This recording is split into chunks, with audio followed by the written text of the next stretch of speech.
362 બાંગ્લાદેશીઓને પકડવામાં તો આવ્યા, પરંતુ પોલીસની બીજી યુનિટ દ્વારા આ લોકોને ઘર આપવાવાળા લોકો,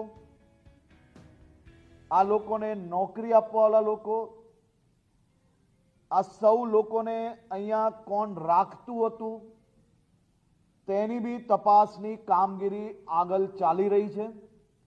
જેમ કે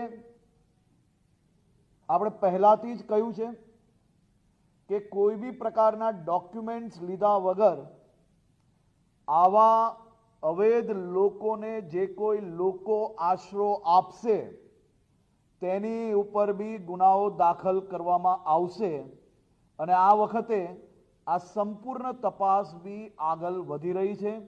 જે ઇન્ડસ્ટ્રીઝે આ લોકોને નોકરી આપી હશે અને પોલીસની અંદર એમના વેરિફિકેશન માટે ડોક્યુમેન્ટ્સ નહીં મોકલ્યા હશે તેમની ઉપર બી કડક કાર્યવાહી કરવામાં આવશે।